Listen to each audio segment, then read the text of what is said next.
Egunon, el fuero de Vizcaya. El fuero es el elemento nuclear de la tradición de autogobierno vasco, establecido en todos los territorios vascos con un nombre u otro, de un estilo u otro. El más conocido es precisamente este, ya que fue codificado en un texto legal único y comprensible de todos los ámbitos a los que se refería. Es una realidad histórica que es muy importante en la tradición legal y en el legado histórico del pueblo vasco, sin la cual es difícil entender la posterior evolución de las realidades jurídico-políticas del país de los vascos. En los territorios vascos no hubo feudalismo propiamente vasco, como en Suiza. En Suiza, cuyo ejemplo puede ser la leyenda de Guillermo Tell, la nobleza era austríaca, no propia. Y aquí un poco lo mismo, la guerra de los banderizos fue un poco eso, el intento de unos de sobreponerse sobre los otros, es decir, tener unos derechos hereditarios y una posición de fuerza, cosa que no se logró, permaneciendo por ello los fueros en toda su realidad, con sus características propias. Los parientes mayores, llamados parientes mayores, se quedaron en el olvido. Sí hubo feudalismo en territorios vascos periféricos, pero nunca fue un fenómeno propiamente vasco. Por aquella época se produjeron rebeliones en casi toda Europa, en la época bajo medieval. El ejemplo de esto pueda ser el más próximo fuera de nuestras fronteras, el de las comunidades y las germanías en Castilla y Levante. Castilla pierde sus libertades, las que tenían en sus ciudades en ese momento, con el final en Villalar.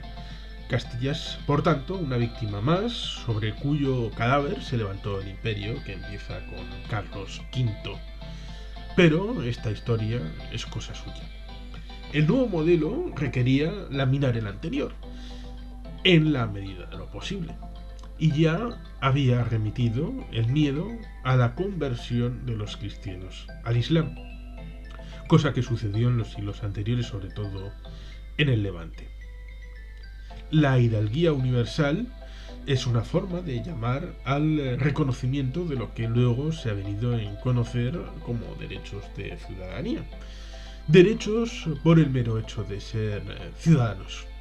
Todo aquel que nacía en territorio de Vizcaya tenía reconocida esta realidad. Tal es así que Vizcaya era mucho más que la provincia de hoy. Cervantes llama vizcaíno a uno de Azcoitia en el Quijote y Limpias en el siglo XIV o el Valle de Mena en el siglo XIX como dos ejemplos han solicitado pertenecer a Vizcaya.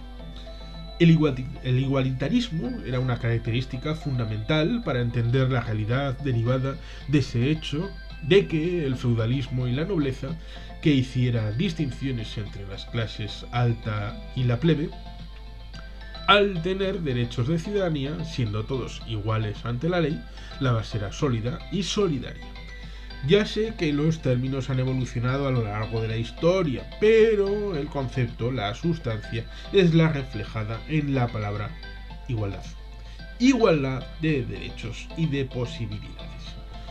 Cuando se redacta el fuero nuevo o fuero reformado de 1526, se establece en un mes un periodo de redacción de lunes a viernes de 6 de la mañana a 10 de la mañana y de 13 horas de la tarde a 17 horas de la tarde. Parece casual que fuera una jornada laboral de 8 horas. Y en el relato de los nombres se hace sin títulos, solo nombres y apellidos. Y se hace en castellano, claro. Pues aunque todos supieran euskera, quien lo iba a jurar como señor de Vizcaya, también rey de Castilla, no tenía por qué conocerlo. Y no iba a jurar un texto legal en un idioma que no conociera. No es algo nuevo, sino una recopilación ya elaborada en 1452 y que se basa en una trayectoria oral de los anteriores 4 siglos, sustrato jurídico-político, incluyendo leyes, usos y costumbres. Los fueros eran un completo código legal. Era nuestra Constitución. En el caso del Poder Judicial, dado que el legislativo eran las Juntas Generales y el ejecutivo era la Diputación Foral, había plena autonomía. Tanto es así que la Chancillería de Valladolid había una sala específica para Vizcaya, que era una especie de tribunal de última instancia donde se juzgaban aquellos casos de especial gravedad.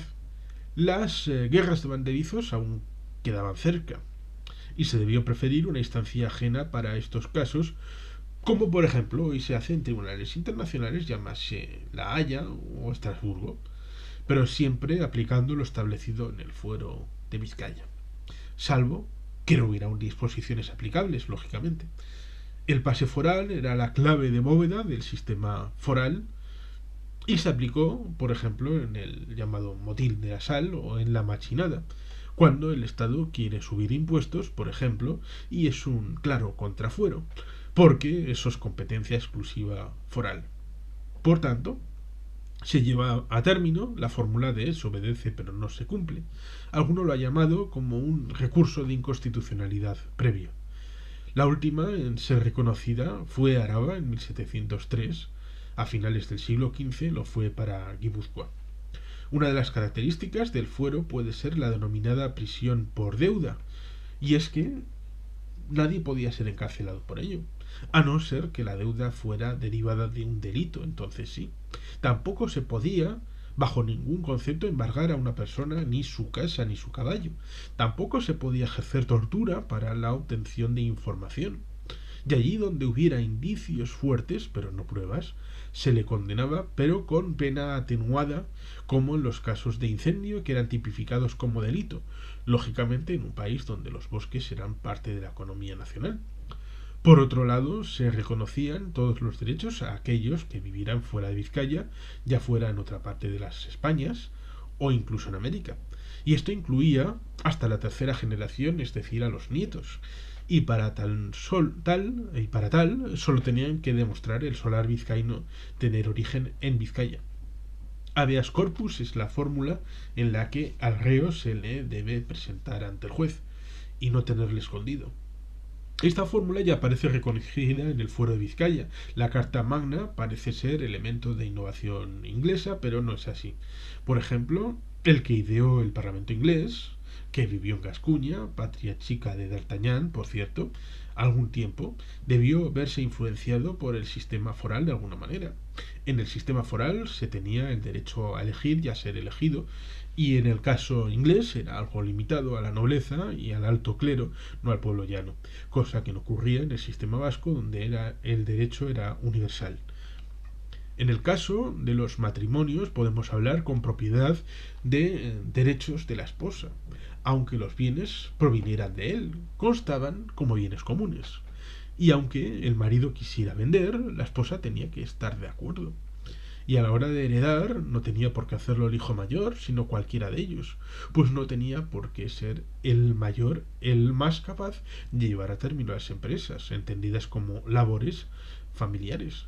Eso sí, la unidad del caserío era indivisible, pues el minifundio habría sido ineficiente económicamente y habría conducido a la pobreza, por lo que estaba descartado.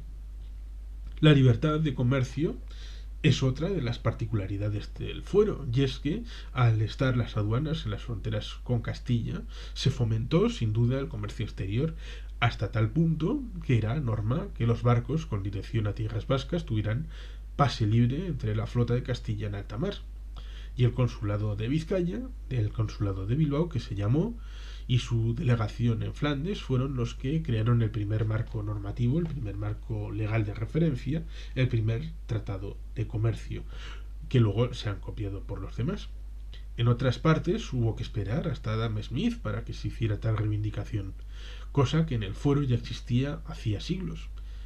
Las libertades vascas, pues, son el orgullo de un pueblo, el vasco. Ni mejor ni peor, solo diferente.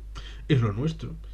Lo que nos dejaron los que estuvieron sobre tierra vasca ayer, en un ayer remoto y lejano. Algo diferente, pero propio y sentido. Un corpus legal y jurídico de honda raigambre democrática y de indudable carácter popular. Como cierre, cabe decir que la actual Constitución de los españoles, la de 1978, establece como derogados las leyes de 1839 y 1876, a su vez abolitorias de los fueros, a la par que, en su disposición adicional primera, respeta y ampara los derechos forales de los territorios vascos. Con estos mimbres, cabe hacerse la pregunta: ¿por qué no se da una reintegración foral plena? Juan Carlos Pérez Álvarez, 2 de marzo de 2012. Y sin más, eskerrik asko, agur bero bat, beti jelpean.